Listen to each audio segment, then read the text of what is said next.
আসসালামু আলাইকুম। রাস্তার দিকে একটা খামারে যাচ্ছিলাম ভিজিট করার জন্য। হঠাৎ দেখলাম যে রাস্তার পাশে একটা খুব সুন্দর একটা বিজ্ঞানসম্মত একটা খামার হইতেছে। তো ভাবলাম যে আমার চ্যানেলে দেই, ভিডিওটা না করলে নাওই হবে।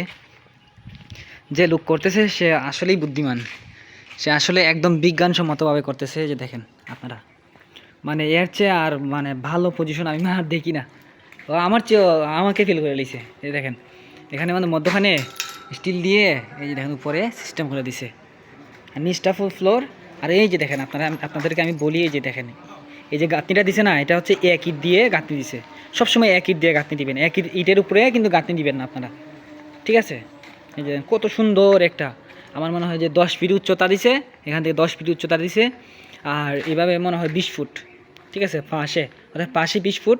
আর এমনি মনে হয় 100 ফুট বা 120 ফুট হতে পারে আর কি লম্বায়। এরকম একটা খামার করছে, খুবই খুবই ভালো হয়েছে। মানে এর চেয়ে আমি আর মনে করি না যে মানে ভালো হয় আর কি। পজিশনটা খুব সুন্দর একটা পজিশন।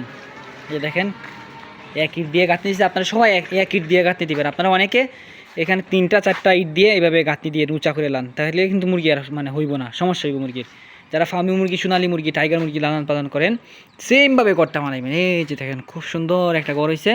তারপরে নেট দিয়ে দিবেন, নেট দিয়ে তারপর তিরপাল দিয়ে দিবেন, বা ওই যে পর্দাগুলো আছে না ওইগুলো দিয়ে দিবেন। দেখছেন সুন্দর না? এই দেখেন এক ইট দিয়ে খুব সুন্দর করে, এই দেখেন খুব সুন্দর করে গাঁথনি দিয়ে লুকটা উঠাইছে। আমি আপনাদেরকে দেখাইতেছি, যাদের ভালো লাগে অবশ্যই সাবস্ক্রাইব করবেন চ্যানেলটিকে।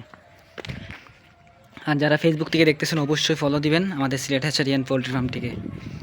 এই যে দেখেন খুব সুন্দর হয়েছে, সবাই এরকমভাবে খামার করবে। আমি ঘুরে ঘুরে আপনাদেরকে দেখাইতেছি কীরকম, মানে কীরকমভাবে করছে উনি। আসলে লোকটাকে আমি চিনি না, রাস্তার পাশে ওইদিকে যাচ্ছি আমি আর হুন্ডা নিয়ে, আমি একটা খামার ভিজিটে যাচ্ছি, তখনই দেখলাম আর কি এই ঘরটা। এই দেখেন খুব সুন্দর হয়েছে, মানে আসলে একদম বিজ্ঞানসম্মত করা হয়েছে।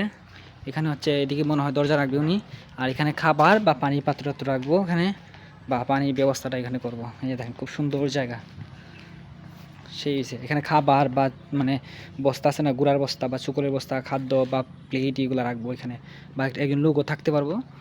এই যে দেখেন এটা পাশেই কিন্তু ছোট্ট করে একটা ঘর দেওয়া দিছে উনি। যাদের খামার করার পরামর্শ প্রয়োজন হয় আমার সাথে যোগাযোগ করতে পারেন। যাদের বাচ্চা প্রয়োজন হয় আমাদের সাথে যোগাযোগ করতে পারেন। দেখছেন ওনার ঘরটা খুব সুন্দর, দুচালা ব্যবহার করছে। দুচালাভাবেই সবসময় ঘর করবেন। খামার কিন্তু চৌচালা হবে না, বা 4 চালা হবে না, বা 1 চালাও হবে না, 2 চালা দিয়ে করবেন। খুব সুন্দর করে উনি দিয়ে দিচ্ছে, আপনারা দেখেন।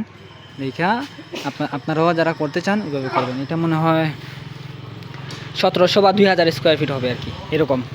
তো ভালো থাকবেন, সবাই ফলো দিবেন, ঠিক আছে?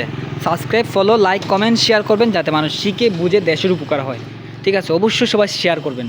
যারা ফেসবুক থেকে দেখতেছেন অবশ্যই শেয়ার করবেন, যাতে মানুষের উপকার হয়। এরকম আমাদের সবার যদি উপকার হয় দেশের উপকার হবে, ঠিক আছে? দেশের উপকার হলে আমাদেরও প্রত্যেকটা মানুষের উপকার হবে। দেখছেন উনি কীভাবে করছে, আমি আপনাদেরকে দেখাইলাম, দেখানোর স্বার্থে ভিডিওটা করলাম। ধন্যবাদ। আমি মোহাম্মদ সুজন মিয়া, আসসালামু আলাইকুম।